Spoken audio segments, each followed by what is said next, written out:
할렐루야, 좋은 아침입니다. 오늘도 말씀으로 하루를 시작합니다. 슬기로운 아침 시간, 마태복음 11장 말씀입니다.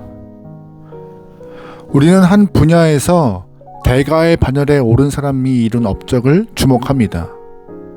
그런데 그의 업적이 크다 보니 그가 삶에서 겪었던 고뇌와 고통을 간과하는 경우가 좀 있어요.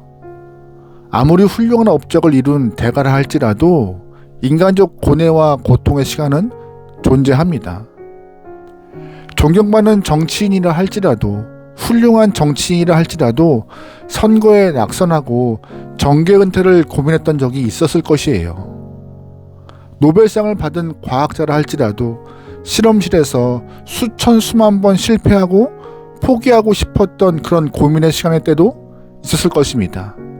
게다가 올림픽 금메달리스트라 할지라도 거듭되는 부상과 슬럼프에 은퇴를 고민하던 시간도 존재했을 것이에요. 최고의 자리에 오른 사람은 시련과 고통을 딛고 그 자리에 오른 것입니다.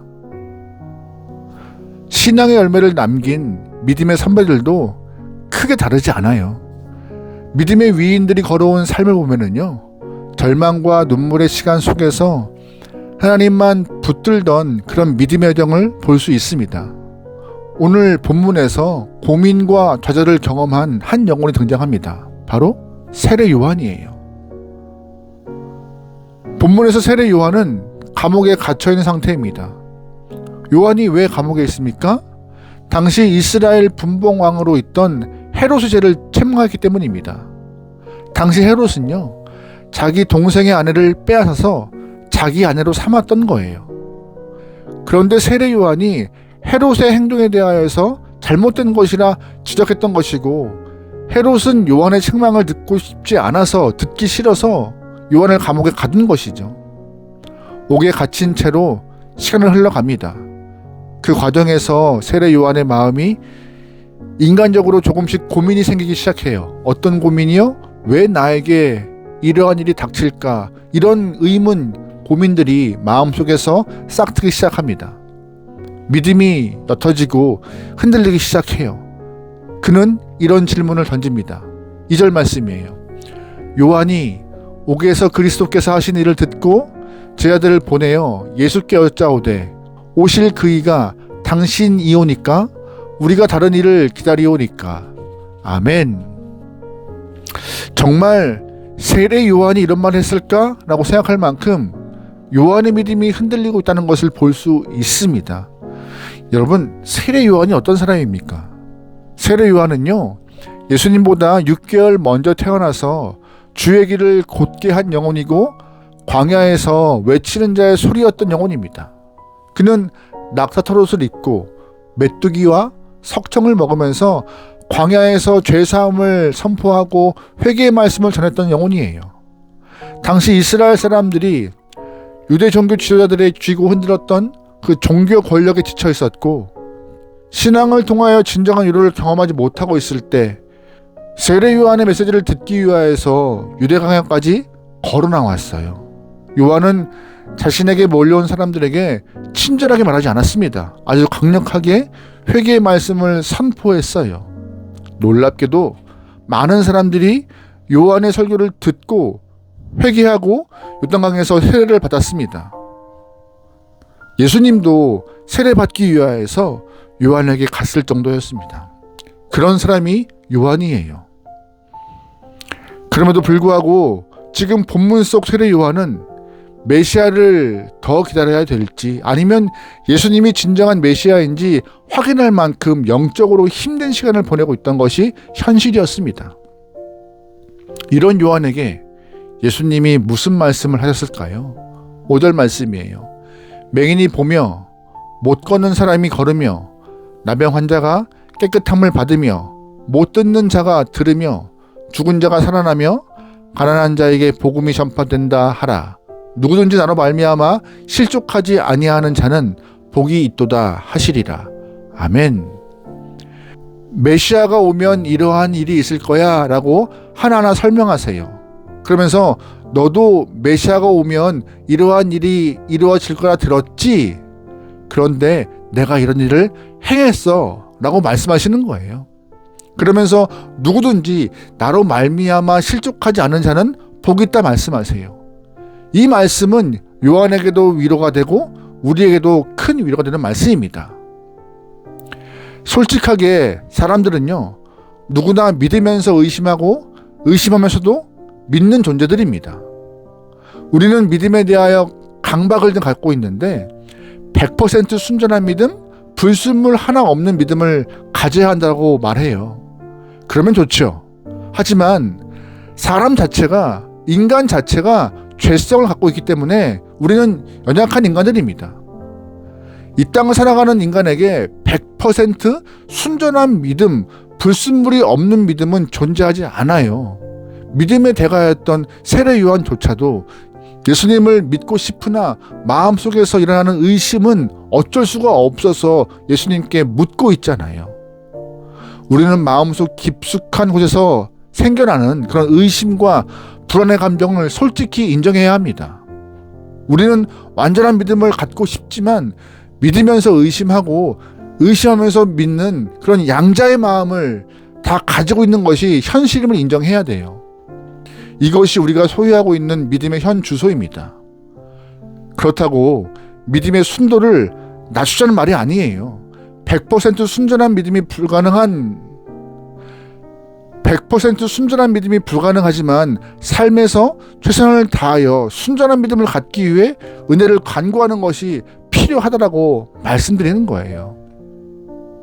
여러분, 그러기에 우리의 약함과 한계를 인정하면서 주 앞에 달려가 주님께 도움받기 위하여서 엎드릴 수 있는 귀한 영혼 되어 믿음의 건강함을 추구하기 소망합니다.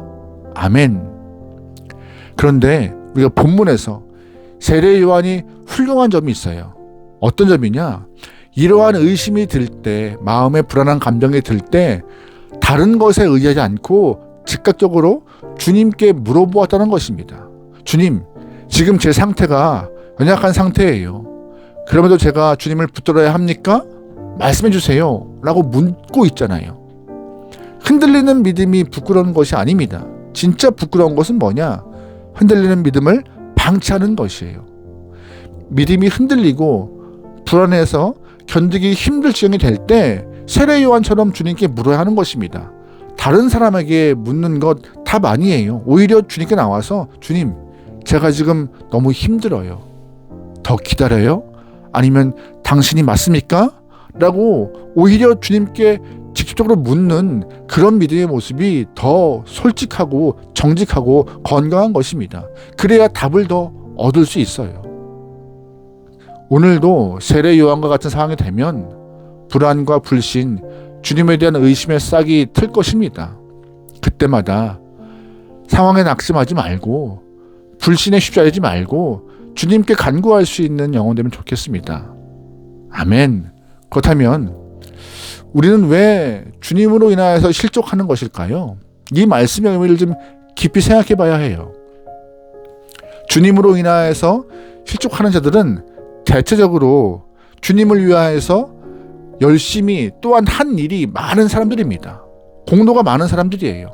내가 어떻게 했는데, 내가 하나님을 위하여서 어떤 일을 했는데, 내 시간 들이고 열정 들이고 물질도 들였는데 하는 사람들입니다. 이런 사람들이 실족을 하는 거예요. 여러분, 인간은요, 솔직히 투자에 대한 결과를 얻기 원해요. 10을 투자했으면 11을 얻고 싶어 하고 적어도 본전은 찾고 싶어 하는 것이 인간입니다. 세례 요한도 그런 마음 있지 않았을까요? 자신이 전 존재를 주님을 위해서 바친 사람입니다. 그런데 현실을 보면은요, 지금 감옥에 갇혀 있어요. 어떠한 결과를 장담할 수 없는 상황입니다.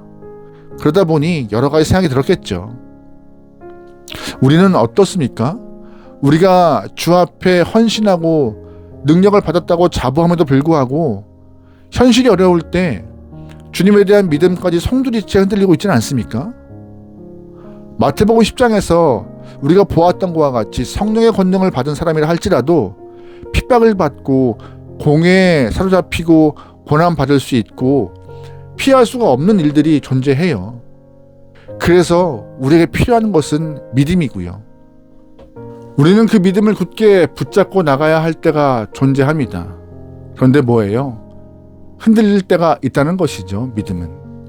그래서 예수님은요, 흔들리는 믿음이라 할지라도 하나님 앞에 솔직히 구하는 요한의 모습을 보시면서 복되다 것과 같이 우리 또한 흔들리는 믿음이라 할지라도 다른 것보다 주 앞에 나오는 것이 가장 건강해지는 한 방법인지라, 여러분 주님께 나와서 아버지 앞에 나의 상태를 정직하게 말할 수 있는 그런 영혼 되면 좋을 것 같아요. 11절 말씀 보겠습니다. 내가 진실로 너에게 말하노니 여자가 낳은 자 중에 세례 요한보다 큰 이가 일어남이 없도다. 그러나 천국에서는 극히 작은 자라도 그보다 크니라. 아멘. 자기의 한계를, 자기의 부족함을, 자기의 현실을 정직히 고백하며 주 앞에 질문했던 요한, 예수님은 뭐라 하세요? 요한보다 큰 이가 없다라고 하잖아요. 남들이 보기엔 저런 질문을 할 수 있어? 세례 요한이? 하면서 요한에 대한 실망감을 가질 수 있지만 오히려 예수님은 그의 믿음을 더 크게 보십니다. 흔들리는 믿음이 누구에게나 일어날 수 있어요. 그때 우리가 흔들리는 믿음을 방치하지 말고 주께 나와서 아뢰고 엎드리기 소망합니다. 그러면 주님께서 나를 복된 자라고 말씀하시고 우리의 믿음을 굳게 세워주실 거예요. 나의 약함을 책망하지 않으시고 오히려 강하게 붙잡아 주시고 더 세워주실 것입니다. 오늘도 주님 앞에서 내 믿음의 현주소를 알고 그대로 주님께 아뢰면서 그럼에도 주 앞에 믿음을 붙잡기 위해서 애쓸 수 있는 하나님의 귀한 영혼들을 소망합니다. 어떤 일이 있어도 주 앞에 나갈 때 그것이 우리에게 살 길이고 그래야 굳게 설 수 있습니다. 오늘 하루 주님을 향하여서 한 걸음 떼고 주님께 내 마음 맡기고 주님과 동행할 수 있는 귀한 영혼 되기를 주의로 축원합니다. 아멘. 기도하시겠습니다. 사랑의 하나님, 견고한 믿음으로 항상 승리하고 싶지만 우리의 믿음이 흔들릴 때가 있음을 고백합니다. 우리의 약함을 인정하오니 흔들리는 믿음을 통하여서 신앙을 포기하거나 주님을 외면하는 모습 없게 하시고 믿음이 흔들린다 할지라도 더욱더 주 앞에 나와 엎드려 주를 붙잡고 믿음으로 승리하기 위하여서 믿음의 보좌를 향할 수 있는 귀한 영혼들에게 인도하여 주시옵소서. 우리의 답은 주님이십니다. 주님을 통하여서 해결받고 건강해지고 강건해질 수 있는 귀한 영혼들에게 역사하여 주시옵소서. 오늘 하루를 맡기오며 예수님의 이름으로 기도합니다. 아멘.